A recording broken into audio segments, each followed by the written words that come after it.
घर की बहुओं को चूल्हा चौका करना ही शोभता है। और इसे देखो, काम से जी चुराने के लिए जब देखो किताबें लेकर बैठ जाती है। पता नहीं पढ़कर क्या करना है। घर चलाने के लिए पढ़ने की क्या जरूरत। ये है शांता देवी। उम्र लगभग 55 के पार, चेहरे पर कठोरता और आंखों में गुस्सा। और ये है बहू कविता, जवान, पढ़ी लिखी और कुछ कर दिखाने की चाह रखने वाली। उसका सपना है सरकारी अफसर बनना। शांता देवी का बेटा था जगदीश। 30 साल का एक साधारण किसान था, सीधा सच्चा, माँ का आज्ञाकारी और पत्नी के लिए नरम दिल। शांता देवी यानी कविता की सास आंखें खोलते ही अपना हुक्म जारी कर देती। कविता, गोबर के उपले भी बना लेना, कल खत्म हो गए। और हाँ, पिछली बार की तरह धूप में अधपक्के न छोड़ देना, नहीं तो जलेंगे नहीं। और दोपहर से पहले आंगन साफ हो जाना चाहिए। गांव की औरतें आने वाली हैं, घर चमकना चाहिए। कविता चुपचाप सिर हिलाकर काम में लग जाती। उसके मन में किताबों के पन्ने फड़फड़ाते, लेकिन हाथ में झाड़ू और बाल्टी होती। जैसे ही कुछ पल खुद के लिए निकालती और किताब खोलती, शांता देवी की आवाज फिर गूंज जाती। बहू, ये कौन सा नया काम शुरू कर लिया? घर का काम खत्म हो गया क्या जो ये किताबें ले बैठी? कविता डरते डरते कहती। अम्मा, बस आधा घंटा पढ़ लूं, फिर सब कर लूंगी। शांता देवी के चेहरे पर गुस्से की लकीरें और गहरी हो जाती। हमारे जमाने में बहुएं घर संभालती थीं, पढ़ाई लिखाई नहीं। तुझे पढ़ना ही था तो शादी क्यों की? कविता चुपचाप अपने किताबों को समेट लेती और काम में लग जाती। शांता देवी रोज कोई न कोई नया काम देती, ताकि कविता को पढ़ने का समय ही न मिले। आज खेत से गोभी भी काट कर लानी है, और देखना कीड़े न लगे हों। हाँ, फिर पास के कुएं से पानी भी भर लाना। कविता ने थकी आंखों से आसमान की ओर देखा, मानो भगवान से पूछ रही हो। हे मेरे मालिक, सपना देखना हम जैसी लड़कियों के लिए गुनाह है क्या? कभी कभी कविता का मनोबल टूट जाता। वह हार कर रोने लगती, पर अगले ही पल खुद को संभल लेती और खुद से कहती, चाहे जितनी भी मुश्किलें आए, मैं नहीं हारूंगी। अगली सुबह शांता देवी उठ चुकी थी, पर कविता अपने कमरे में बैठी पढ़ रही थी। वो इतनी खोई थी कि उसे समय का ख्याल ही नहीं रहा। शांता देवी अपने चाय का इंतजार कर रही थी, पर बहू की कोई खबर नहीं थी। सूरज निकल आया और अभी तक मुझे चाय नहीं मिली। तू कर क्या रही है? कविता ने समय देखा तो चौंक गई। वो भागती हुई कमरे के बाहर आई और बोली, माफ कीजिए अम्मा, अभी चाय लाती हूँ। तू फिर से किताबें लेके बैठी थी? किस जमाने की बहू है तू? किताबों से कोई घर चलता है क्या? शादी करके आई है या पढ़ाई की पाठशाला चलाने? बहू हो बहू की तरह रह। जो औरत किताबों में मग्न रहती है वो घर नहीं संभाल सकती। मेरे सामने ये पढ़ने की नौटंकी मत कर। शांता देवी और उग्र हो गईं। अगर पढ़ना ही था तो मायके में बैठी रहती। यहाँ ब्याह कर क्यों आई? घर में अभी तक चूल्हा नहीं जला है और तू यहाँ किताबें हाथ में लिए बैठी है। शर्म नहीं आती? तभी जगदीश उठकर आता है। क्या हुआ अम्मा, इतना गुस्सा क्यों हो रही हो? पूछ इस महारानी से, अभी तक क्या कर रही थी? दिन निकल आया है और मुझे चाय की एक प्याली भी नहीं मिली। तो क्या हो गया अम्मा, पढ़ रही होगी वो। थोड़ी देर हो सकती है ना, तुम थोड़ा शांत हो जाओ। इतना गुस्सा तुम्हारी सेहत के लिए अच्छा नहीं है। अभी चाय लाता हूं मैं। हाँ हाँ, तू तो अपनी बीवी की तरफदारी करेगा ही ना। अब मेरा क्या काम इस घर में? इतना कहकर शांता देवी अपने कमरे में चली गई। थोड़ी देर बाद जगदीश भी नाश्ता कर अपने खेत पर चला गया। कविता घर का काम खत्म कर अपने कमरे में जा ही रही थी, तभी शांता देवी उसे आवाज लगाती है। गायों को चारा डाला, फिर कुएं से 2 घड़े पानी भी भर ला, और आज सारे अनाजों को धूप में डाल देना, वरना कीड़े लग जाएंगे। समझ गई? जब तक ये सब पूरा ना हो कोई किताब हाथ में मत लेना। और हाँ, कल सुबह सूरज निकलने से पहले गोबर के उपले बना लेना। दोपहर में खेत की मेर पर घास भी काटनी है। कविता अपनी सास से कुछ कहना चाहती थी, पर जुबान साथ नहीं देती थी। उसका दिल बस यही सोचता था। क्या मेरे सपने सचमुच इतने छोटे हैं कि घर के कामों से दब जाएं? दिन भर काम करने के बाद रात को कविता अपने कमरे में गई। उसने जैसे ही किताब खोला, उसे रोना आ गया। उसका शरीर थक के चूर हो गया था। वह कमर और पीठ की दर्द की वजह से बैठ नहीं पाई। वह खुद को रोने से रोक नहीं पाई। शायद इस जन्म में मैं अपने सपने पूरे नहीं कर पाऊंगी। मेरी जिंदगी इन चूल्हे चौके में ही सिमट के रह जाएगी। जब जगदीश कमरे में आया, उसने देखा कविता रो रही है। क्या हुआ कविता? तुम ऐसे रो क्यों रही हो? अम्मा ने कुछ कहा क्या? कविता ने खुद को संभालने की कोशिश की, पर उसका दर्द अब रुकने वाला नहीं था। आंसू रुके नहीं और वह फक कर रो पड़ी। मैं अपने सपने पूरे करना चाहती हूँ। मुझे पढ़ना है। हाँ कविता, मुझे पता है। क्या तुम्हें किताबों की जरूरत है? मैं ला दूंगा। पर रो क्यों रही हो? मैं बहुत थक जाती हूँ। दिन भर काम की वजह से मुझे वक्त ही नहीं मिलता। अम्मा रोज नया काम दे देती हैं ताकि मैं पढ़ ही ना सकूं। शरीर से तो थक गई हूं और अब मन से भी टूट गई हूं। क्या तुम दिन भर काम ही करती हो? क्या मेरे खेत पर जाने के बाद तुम्हें बिल्कुल समय नहीं मिलता? नहीं मिलता। शायद मेरा सपना सपना ही रह जाएगा। शायद मैं उस जमाने में पैदा ही नहीं हुई जहां लड़की पढ़कर कुछ बन सके। कहते हैं कि औरत ही औरत की दुश्मन होती है, और आज मैं इस कहावत को सच होते देख रही हूं। जगदीश स्तब्ध रह गया। कविता ने आंखें पोंछते हुए कहा, मैंने तो सोचा था कि शादी के बाद भी अपने सपने को जिंदा रख पाऊंगी, लेकिन अम्मा जी, उन्होंने तो जैसे मेरा सपना एक बोझ समझ लिया है। कोई भी चीज हो, काम पहले मेरे नाम होता है। पढ़ने बैठूं तो ताना, सांस लूं तो भी गुनाह। जगदीश कुछ कहना चाहता था, लेकिन कविता आज रुकने वाली नहीं थी। उसकी चुप्पी आज लावा बनकर फूट पड़ी थी। मेरी किताबें, मेरी रातें, मेरी आंखों का हर सपना, सब अब मुझे बोझ लगने लगे हैं। क्या सच में एक लड़की का सपना बस शादी तक ही होता है?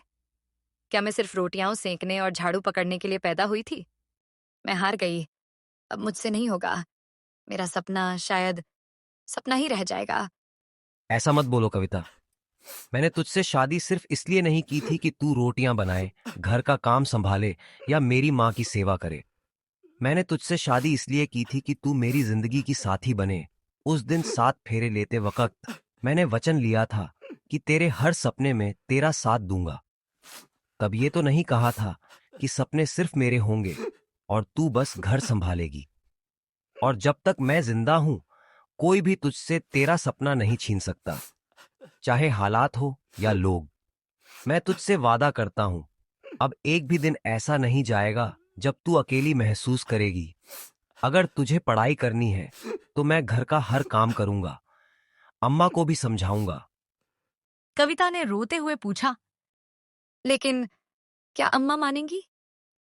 जगदीश ने उसकी आंखों में झांक कर कहा, अगर वो मेरी माँ है तो एक दिन जरूर मानेंगी। और अगर उन्हें मेरी खुशी चाहिए तो उन्हें तेरा सपना भी अपनाना होगा, क्योंकि अब ये सिर्फ तेरा नहीं, हमारा सपना है। उस रात कविता की उम्मीद फिर से जागी। जगदीश का साथ पाके जैसे उसे नई ताकत मिल गई। उसने फिर से अपनी किताब उठाई। अगली सुबह थी।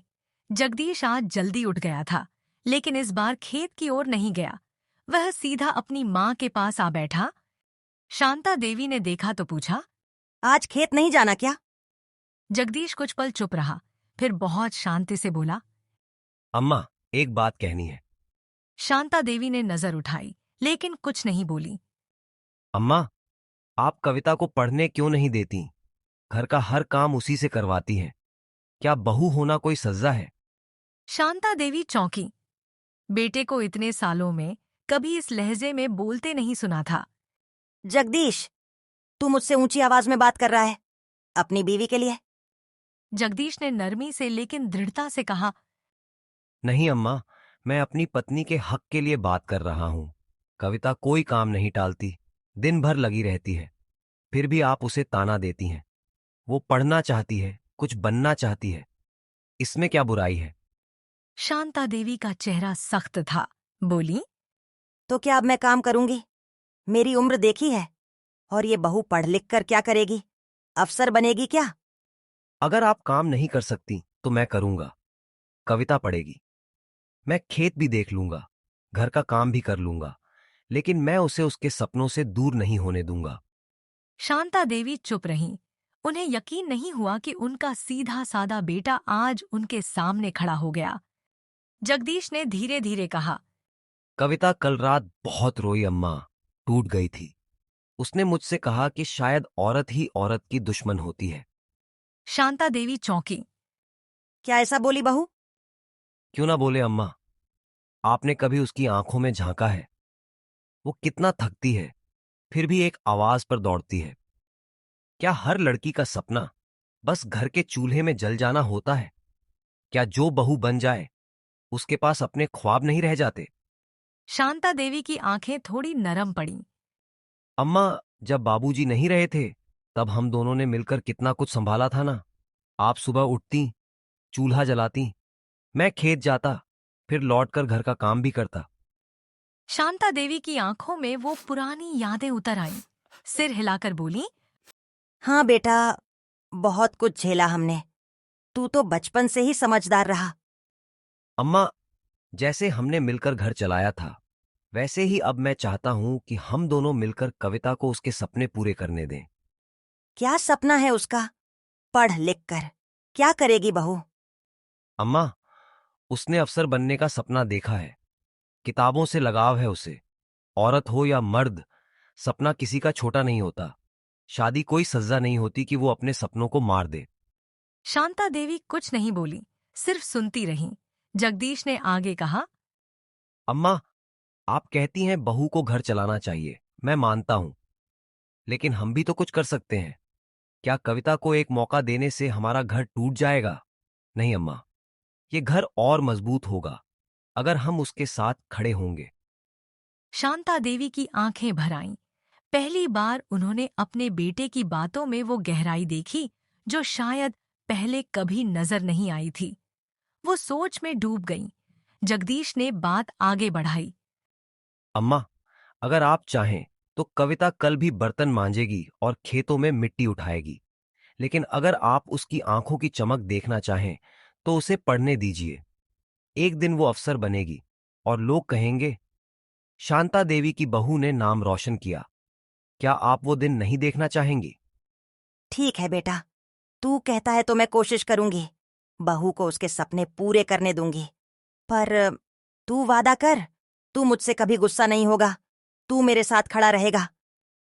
जगदीश ने मां के हाथ को दोनों हाथों से थाम लिया और मुस्कुराकर बोला, अम्मा, जब तक सांस है मैं हमेशा आपका सहारा रहूंगा।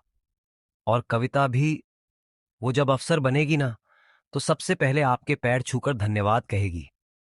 शांता देवी की आंखों में अब कठोरता नहीं, स्नेह था, समझ थी। धीरे धीरे 6 महीने बीत गए। जगदीश ने अपना वादा निभाया। घर के काम, खेत की देखभाल के बीच वह कविता के साथ हर कदम पर खड़ा रहा। शांता देवी अब कविता के साथ काम में हाथ बटाने लगी थी। जगदीश ने अपनी खेती की आमदनी से कविता के लिए कोचिंग की किताबें, पुराने पेपर और एक रेडियो भी लाकर दिया, ताकि वह सरकारी परीक्षाओं की खबरें सुन सके। आखिर 2 महीने बाद परीक्षा का दिन भी आ ही गया। जगदीश और कविता अपनी अम्मा का आशीर्वाद लेके शहर के लिए निकले। अब परीक्षा के परिणाम का इंतजार था। 1 महीने बाद डाकिये ने घर की चौखट पर आकर आवाज लगाई। ओ जगदीश, कविता बहू के नाम चिट्ठी है। जगदीश दौड़ता हुआ बाहर आया, चिट्ठी हाथ में ली। कविता की आंखों में बेचैनी और उम्मीद एक साथ थी। हाथ कांपते हुए चिट्ठी खोली। कविता ने जैसे पढ़ा, आपका चयन ग्राम विकास अधिकारी पद पर हुआ है। कृपया नियुक्ति पत्र हेतु जिला कार्यालय में उपस्थित हों। इतना पढ़ते ही कविता की आंखों से आंसू बह निकले। वह फूट फूट कर रोने लगी। जगदीश ने उसे गले से लगा लिया। वह बोला, देखा कविता, तेरा सपना अब सपना नहीं, हकीकत बन गया है। शांता देवी भी यह खबर सुनकर भावुक हो गईं। उन्होंने कविता के सिर पर हाथ रखा और पहली बार बड़े प्यार से कहा, बहू, तूने हमारे नाम को रोशन कर दिया। माफ कर दे मुझे। मैंने तुझ पर बहुत अत्याचार किया, लेकिन तूने हार नहीं मानी। अब मैं सबको कहूंगी, मेरी बहू अफसर है। गांव के लोग मिठाई खाने आए। सरपंच ने आकर कहा, बधाई हो शांता बहन, आज धर्मपुर में पहली बार कोई बहू सरकारी अफसर बनी है। आज जो बहुएं पढ़ना चाहें, मैं सबसे पहले उनका साथ दूंगी। मेरी बहू ने मुझे सिखाया कि सपना कोई उम्र, जात या रिश्ता देखकर नहीं आता।